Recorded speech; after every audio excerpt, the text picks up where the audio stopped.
Welcome to part 2 of Reading to Preschoolers. In this video, we're going to talk about questioning and summarizing.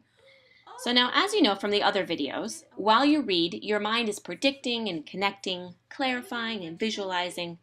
So you can help your child develop these reading skills by pausing and asking questions that get them to practice. So for example, you can ask predicting questions, and we talked all about this in part 1. The second type of question is a connecting question. So these are questions that connect your child's experience to what they're reading. And they can spark some really lively discussion, which is why I love these questions. Here's some examples. What would you do? What would be the first thing you would do if you had antlers? I'd say,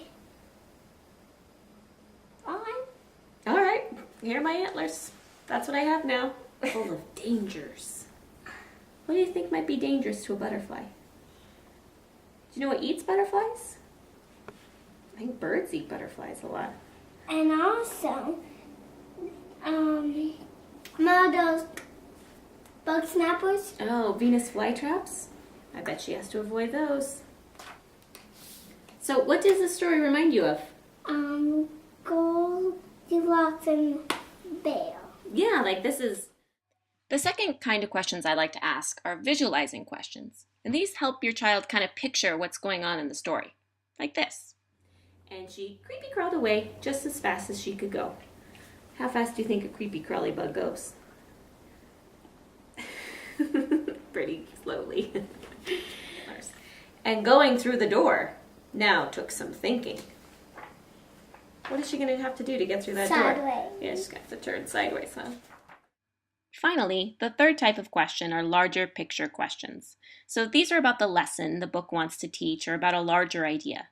Preschoolers may have a hard time grasping these big ideas, but you can still talk about them. And to do that, you just start your question with the word why, like this. No. Do snails need a shell? Yep. Why do they need one? So, if a predator comes, they can't break through. Yeah, their body's real soft and squishy, a very tasty treat. So if they have something hard to protect them, that is a treasure. Why is a friend like a treasure? Because they're very They're very good to have. Now, are you and Noah friends? Do you guys treat each other nicely? Aren't you glad when he's there when you go to school? Wow. Oh. And look what I made. They have like a little book called Tunnels, and they're learning how to tunnel some more. And you know what they made? What did they make? They made a club. Yeah, they have like an underground clubhouse. Yes. And look, they have flashlights on their helmets. So they can see. You know why I think Mole found a friend and made a friend so easily? Because he was so generous with those other people, right? Mole was really kind to those other people, so it was just a matter of time before he made a friend. Well, how did that friend make this? This tunnel? Yeah.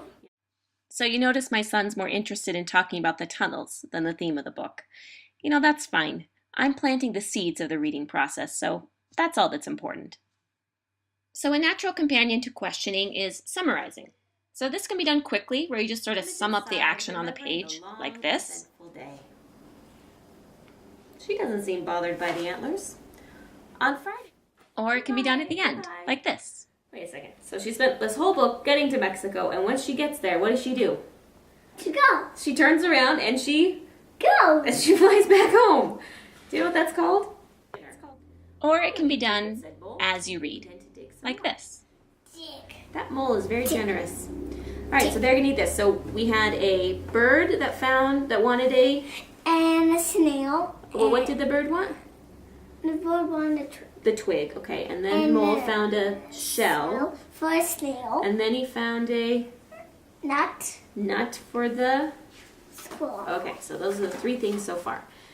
I wonder what else he's gonna find.